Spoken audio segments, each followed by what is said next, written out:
Gracias por continuar con nosotros. Estamos de regreso con nuestra entrevista central. Hoy vamos a conversar con el presidente y también candidato a la presidencia por Alianza País, Guillermo Moreno. Buenos días, agradecidos de que pueda aceptar nuestra invitación a esta conversación. Buenos días, Rosa y Andrés. El agradecido soy yo de que ustedes me hayan invitado. No quiero dejar pasar un segundo sin expresar mis condolencias, tanto en nombre mío, de Aura, de mi familia, al doctor Ricardo Nieves por el fallecimiento de su madre. Son de esas situaciones que no hay palabras que sirvan de consuelo. Así es. Solo pedirle a Dios que le dé la fortaleza para resistir este embate. Sí, bueno, nosotros también gracias, con doctor. Ricardo nos hemos solidarizado. La gente está preguntando desde que ocurrió el deceso de la madre de Ricardo, lamentablemente el sábado pasado.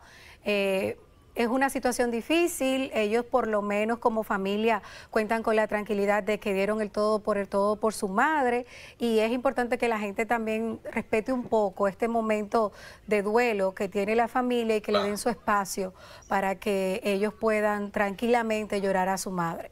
Sabemos que Ricardo es una persona muy querida, pero es importante que la gente le dé su espacio en estos momentos. Bueno, doctor, estamos en medio de varias pandemias.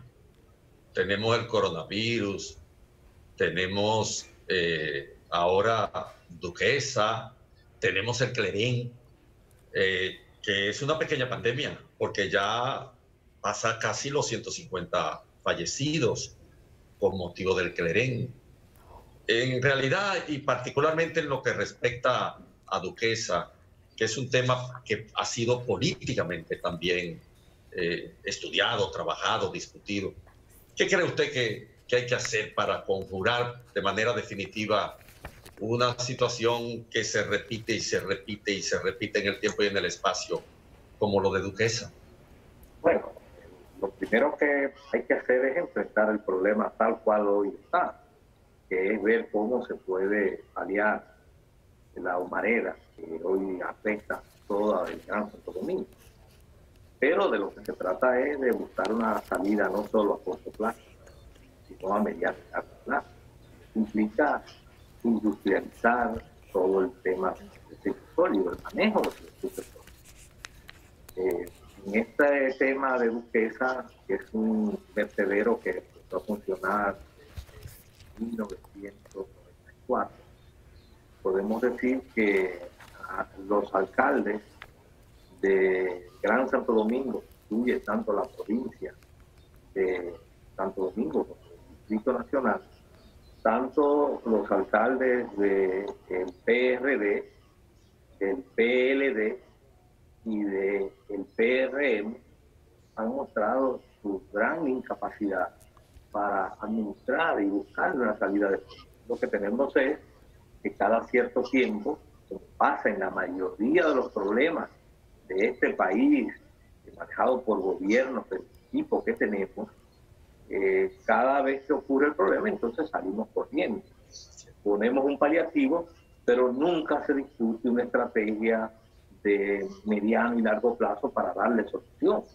Cuando uno examina lo que ha sido la transición del 71 para acá, uno se pregunta, dime un solo problema que haya sido enfrentado y resuelto, y que los dominicanos podamos decir, ha sido solucionado. ¿Cuántos gobiernos? Entonces, ahí tenemos, por ejemplo, 3 partidos que han administrado más de 5 alcaldías durante unos 26 años, y sin embargo, el problema tiene la dimensión que hoy vemos. No solamente en la provincia de Santo Domingo, el Distrito Nacional, amanece todos los días lleno de neblina, en el peor momento, porque que precisamente el humo esté llenando los pulmones de cientos de hombres y mujeres, de niños, de jóvenes, en medio de la pandemia del coronavirus y en medio de las derivaciones económicas y sociales que tiene esta pandemia, y que encima de eso tengamos ahora la pandemia de Duquesa, Entonces nos da una idea de en qué estado vivimos, en qué tipo de gobierno y de alcaldía nos hemos gastado durante todos estos años. Vamos a hablar por partes, señor Moreno. Lo que está ocurriendo ahora mismo con la situación del COVID-19 en República Dominicana, el manejo que le ha dado el gobierno, ¿ha sido el adecuado? El tema de las pruebas, el tema de las cárceles, lo que tiene que ver con la peregrinación en Puerto Plata, en general, ¿se ha dado un manejo adecuado según su percepción? La pandemia le ha quedado muy grande al gobierno de Danilo Medina. No ha logrado una estrategia eficaz. Y la muestra es que precisamente ayer tuvimos el mayor registro de contagios durante estos 65 días, que son, desde el primer caso, lo que llevamos, 65 días. Un gobierno que ha reclamado y se le ha otorgado la emergencia, el estado de emergencia nacional, digamos, con plenitud de poderes. Entonces, la primer falla del gobierno es que no aplicó de manera masiva y gratuita la prueba. En los países que han tenido éxito, una de las estrategias exitosas ha sido la aplicación masiva de la prueba y evidentemente de manera gratuita, para llegar sobre todo a los sectores más vulnerables, porque eso es lo que permite establecer el universo, no solamente de los contagiados sintomáticos, sino también de los asintomáticos, que no me canso de repetir que los contagiados asintomáticos son muchas veces, en términos de la pandemia, más peligrosos, más riesgosos que los sintomáticos, porque cuando aparece una persona con el virus y tiene los síntomas, de manera natural, y la familia, el entorno, bueno, buscan una manera de aislarlo, de llevarlo al médico, etc. El problema es que el asintomático está transportando el virus, lo está transmitiendo, pero él se comporta como si estuviera sano. Y los demás lo tratan como si estuviera sano. Entonces, la ausencia de la prueba masiva y de manera gratuita ha hecho que el gobierno haya ido detrás de la pandemia. Es decir, ocurre el caso y ahí va entonces la autoridad y va entonces el gobierno detrás del caso. Entonces, eso hace que sea de entrada una estrategia fallida porque en ningún caso es preventiva. Nunca se ha puesto delante de la pandemia, sino que ha ido detrás. Y entonces, estos son los resultados. Incluso ahora todavía no hemos llegado al pico, ni de fallecimientos, ni tampoco de contagio. Algunas veces, cuando uno ve que el gobierno al mismo tiempo se ha empecinado en mantener el monopolio del control de la pandemia, a uno le resulta entonces cuesta arriba pensar que esto no se haga, que esto sí se esté haciendo simplemente por incapacidad o se esté haciendo inocentemente.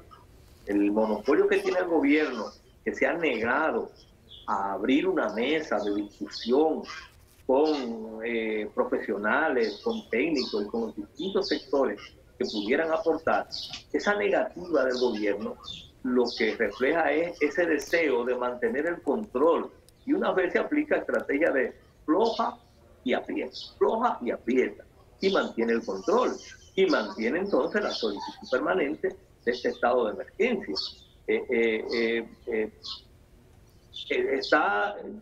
Dice que tiene una estrategia frente a la pandemia, pero tampoco da pie con bola, tampoco da en el clavo, tampoco aplica la estrategia económica. Entonces, es por tanto una de las manifestaciones, el fallo que ha tenido este gobierno en el manejo de la pandemia. Y tal vez no es un fallo inocente, sino es un fallo conducido para mantener un estado de situación ganando tiempo. ¿Y ganando tiempo para qué? Y sigo especulando. ¿Y ganando tiempo para qué? Bueno, para posicionar sus candidatos, porque estamos en medio de un proceso electoral. Y entonces ganar tiempo en medio de esta pandemia darle esa supremacía y protagonismo al gobierno, permitirle a los candidatos de suboficiales, tanto a la vicepresidenta como al candidato a la presidencia, que tengan una libertad, tanto en el manejo de recursos, sino también incluso, como se ha denunciado, y hay decenas de videos en las redes, de cómo aprovechan el toque de queda para repartir alimentos, etcétera, y ante la mirada de los mismos oficiales que persiguen motoristas, que son capaces de agarrar a una persona que esté en el frente de su casa, sentado en una silla, y llevárselo porque está rompiendo el toque de queda, pero sin embargo el candidato oficial reparte alimentos, una multitud de vehículos, etcétera, en medio del toque de queda. Entonces, todo eso hace sospechoso este manejo de la pandemia. Y por eso hemos estado planteando la necesidad de que es necesaria una mesa donde discutamos la pandemia, discutamos estrategias a corto, mediano y largo plazo. Sobre todo porque este es un gobierno que le quedan 3 meses y medio hasta el 16 de agosto. Y hay una serie de temas y de aspectos, empezando por la pandemia, siguiendo por el tema del presupuesto, que va a ser compartido con el próximo gobierno a partir del 16 de agosto. Por tanto, es necesario la discusión de una estrategia que por lo menos cubra todo lo que es el año 2020 frente a esta crisis que tenemos, que no es solo, digamos que la primera fila es la pandemia, es el tema sanitario, pero esta pandemia ha tenido una derivación en una crisis económica muy profunda y en una crisis social, y que se puede también traducir en una profunda crisis política. Y todo eso exige, plantea, requiere de una estrategia de responsabilidades compartidas entre todos los sectores que de una u otra manera tenemos algo que aportar en lo social, en lo económico, en lo político frente a esta pandemia. Guillermo, a propósito de que usted menciona de que el candidato oficialista está haciendo algún tipo de donaciones fuera del horario del toque de queda, también, aunque no hemos visto fuera del horario del toque de queda, el candidato a la presidencia por el Partido Revolucionario Moderno ha entregado desinfectante en gel, mascarillas, incluso un hospital. El expresidente Leonel Fernández también ha hablado de manifestar su solidaridad con relación a algunos donativos. Usted todavía no ha hecho ningún donativo. Sería bueno saber por qué no ha hecho, por lo menos no públicamente, ningún donativo, y si usted piensa que sus compañeros candidatos a la presidencia tienen realmente un altruismo natural o están haciendo campaña en medio de esta tragedia. Lo primero es que nosotros, nuestra concepción de la práctica política no es clientelar. Y los partidos tradicionales, su tendencia natural es a utilizar este momento difícil que vive la sociedad dominicana para entrar en una competencia clientelar. Por eso estamos viendo esta competencia de quién da más. Quien regala una mascarilla, se toma una foto y entonces señala que está regalando una mascarilla. Eso es manipular las necesidades y los derechos de la gente, porque es un derecho a la salud de la gente. Por eso la posición primera de Alianza País, el punto nodal, y lo quiero decir con toda claridad, no es entrar en esa competencia clientelar. Nuestra posición primera es exigir, requerir al gobierno que cumpla con sus responsabilidades y sus obligaciones. Es el gobierno el que maneja el presupuesto nacional.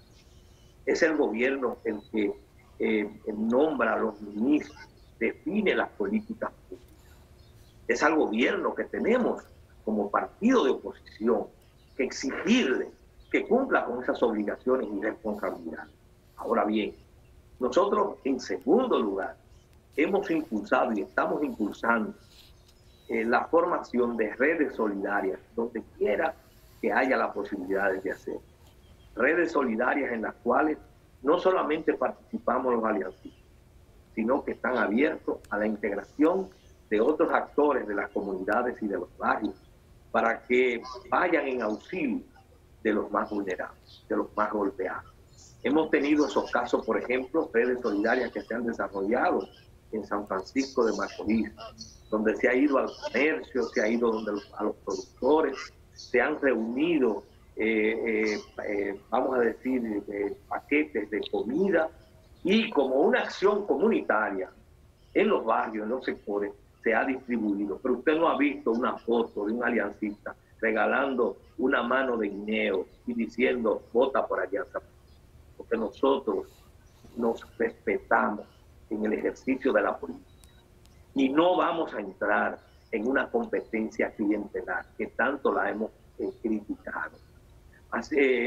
Y así mismo lo hemos, esas redes solidarias se han desarrollado en Puerto Plata, se han desarrollado también en Santiago, se han desarrollado en La Vega y en muchos otros lugares, aquí mismo en el Distrito Nacional. Todo es una directriz del partido, que todos los organismos, todos los equipos de nuestro partido propicien en sus comunidades la búsqueda de ayuda, de apoyo, identifique donde hay enfermos del coronavirus que necesitan que se le haga la prueba, darle auxilio para llevarlo o buscarle atención médica. Pero eso se tiene que hacer precisamente como un acto de solidaridad y de fraternidad, no como clientelismo político, que es contrario a las convicciones de Alianza País. Guillermo, hay una situación, como es lógico, especial en el país, en medio de la cual hay unas elecciones programadas y proclamadas para el 5 de julio. Las condiciones no son condiciones normales.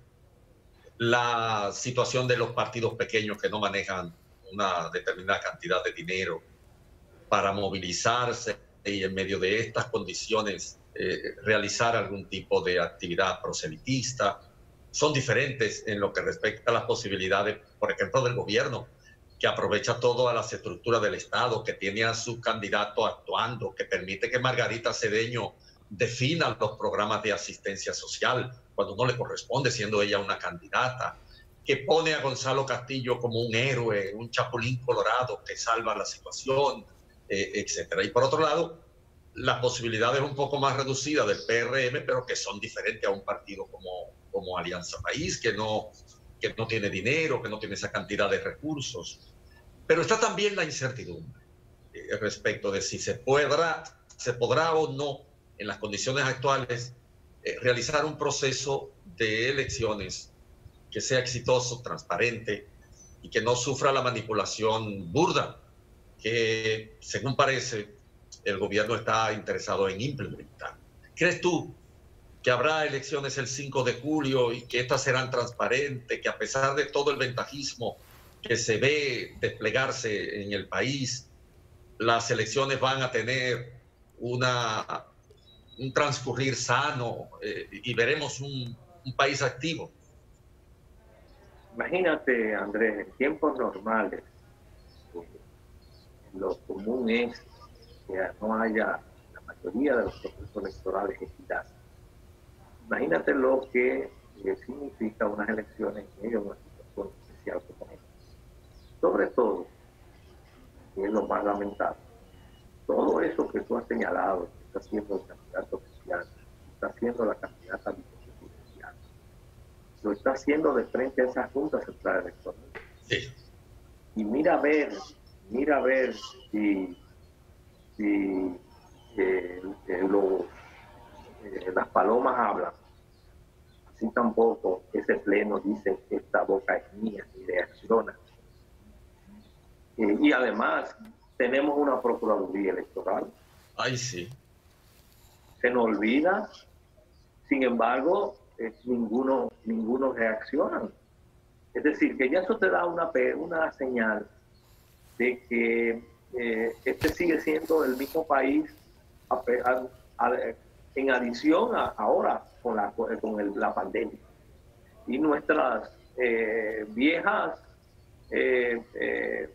nuestros viejos fardos de corrupción y de falta de institucionalidad, evidentemente, se mantienen y tienden muchas veces a agravar. Ahora bien, nosotros propugnamos porque haya las elecciones el 5 de julio. Y lo hacemos no sin desconocer que están sucediendo estas cosas y de que el gobierno está aprovechando la pandemia y su negativa a crear un escenario donde se puedan discutir estrategias de responsabilidades colectivas frente a la pandemia, precisamente para mantener ese monopolio y ese protagonismo y ese ventajismo, esa ventaja que le da el manejo del Estado. Pero aún así, lo que al país más le conviene es que celebremos las elecciones el 5 de julio, porque el otro escenario es aún mucho más grave.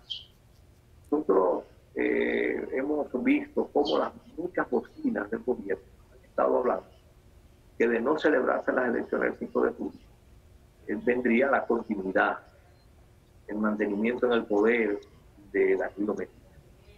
Y eso implica que a una crisis sanitaria que ha tenido una derivación económica y social se le va a añadir una profunda crisis política, porque evidentemente desde el 17 de agosto Danilo Medina es un gobierno ilegal, es un gobierno que ha prorrogado su mandato más allá de la voluntad de elección que hubo en las elecciones del 16. Entonces entraríamos en una profunda crisis política. El 5 de julio nosotros tenemos que propugnar porque celebran las elecciones y tenemos que propugnar actuando en un doble sentido. En primer lugar, seguir presionando al gobierno para que adopte la estrategia correcta frente a la pandemia, para que masifique las pruebas y además de eso que sean gratuitas. Y en segundo lugar, que la oposición pueda compactar un protocolo junto con la Junta Central Electoral que le dé garantía y confianza a la gente de que se puede ir a votar el 5 de julio sin que esa sea una fuente de contagio, siempre y cuando, evidentemente, el gobierno adopte la estrategia que permita que la pandemia pueda comenzar a ceder. Combinadas ambas cosas, nosotros debemos celebrar y propugnar porque las elecciones se celebren el 5 de julio. Y ese protocolo que dé garantías y confianza a la gente no es tan difícil.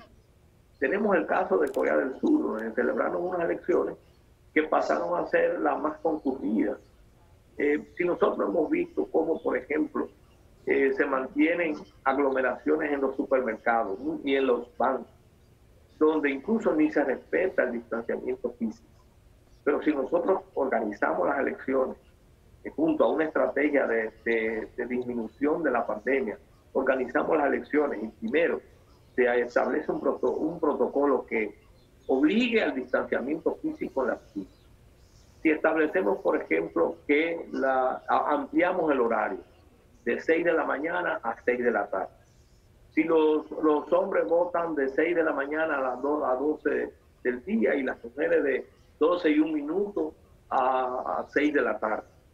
Si además de eso se dotan de mascarilla a todos los votantes en los colegios electorales y de guantes, igual que a los delegados, igual que a los miembros del colegio. Si la policía militar evita cualquier tipo de aglomeración en los recintos, es decir, que las personas voten y se tengan que retirar. Es decir, si nosotros adoptamos esas y muchas otras medidas que se pueden señalar, y con tiempo, la Junta Central Electoral inicia una campaña de educación y de información a la población, mostrando que efectivamente se puede votar sin correr riesgo de contagio, entonces nosotros tenemos el tiempo de aquí al 5 de julio para crear las condiciones de garantía y confianza para celebrar esas elecciones, que es lo que más le conviene al país. Guillermo, Es lo que más le conviene al país. Casi que tenemos que finalizar la entrevista, pero mire, me voy a aprovechar de que soy la única dama y le voy a bombardear 3 preguntas. Brevemente, por favor. ¿Está de acuerdo o no con que se reabra la economía con relación a las intoxicaciones por el clerén? El viernes en el boletín el ministro habló de 136 fallecidos, sin embargo una fuente le reveló a una agencia internacional que ya suman 155 por intoxicación e ingesta de clerén, y también lo relacionado con Duquesa. ¿Qué usted sugiere en medio de esta crisis? Bueno, ya me refería al tema de Duquesa. Hay que hacer un acopio de todos los recursos que tiene el Estado en términos de maquinarias para definir en términos puntuales una estrategia para abatir el fuego y la humareda. Y al mismo tiempo sentar a toda la mancomunidad del Gran Santo Domingo, es decir, todas las alcaldías de la provincia y del Distrito Nacional, para discutir una estrategia para la industrialización y el manejo de los desechos sólidos en Duquesa, y que sea un plan de corto, mediano y largo plazo. Insisto en que hay que exigirle al gobierno que disponga de esas maquinarias y de esos medios que dispone, y que están algunos en sectores privados y otros en el propio Ministerio de Obras Públicas, los otros que maneja la OISOE, para poder concentrarlos en la solución inmediata al problema de Duquesa. Lo otro es que aquí hay muchas complicidades que son los que explican que suceda esto del clerén. Eso mismo pasa con la falsificación de medicinas. Detrás de esto hay sectores oficiales que protegen a muchos de estos que están produciendo tanto esa bebida como medicinas falsificadas. Y por tanto, la única forma de detener esto es que hubiese unas autoridades con la suficiente independencia como para poder detectar, identificar y parar la venta del clerén, que es la venta de un veneno. Yo tengo la impresión de que y es una impresión, incluso primera vez que lo planteo, que este alto índice de muerte por clerén no está desvinculado de la pandemia. Es decir, que yo creo que en muchos de los que han fallecido se han combinado esos dos factores. Posiblemente la posesión del virus y al mismo tiempo la ingesta de algo que es de un veneno, como es el clerén, en la forma en que esta bebida se prepara.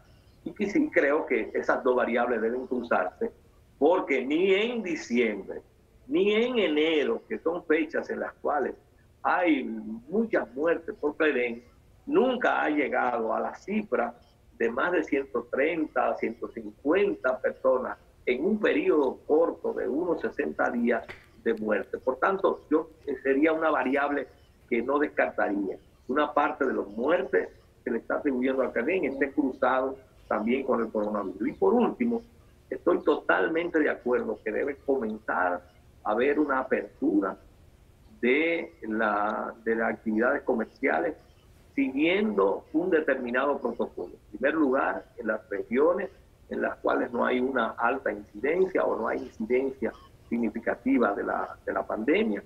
En segundo lugar, en actividades que permitan mantener el protocolo del distanciamiento físico y del uso de las mascarillas.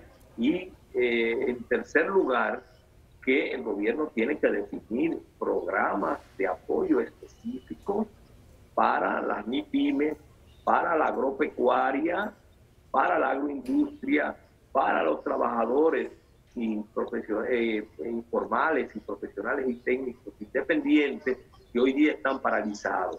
Eso es urgente.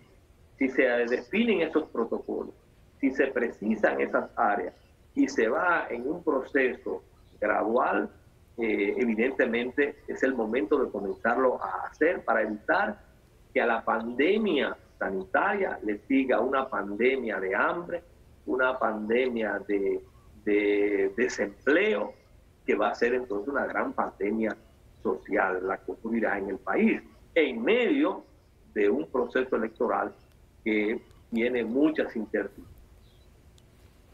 Gracias, Guillermo, por estar con nosotros iniciando esta semana.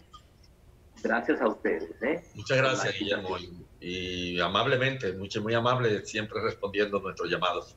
Bueno, ese es mi deber con usted. Gracias a Guillermo Moreno, presidente y candidato a la presidencia por Alianza País, por estar con nosotros en la entrevista central.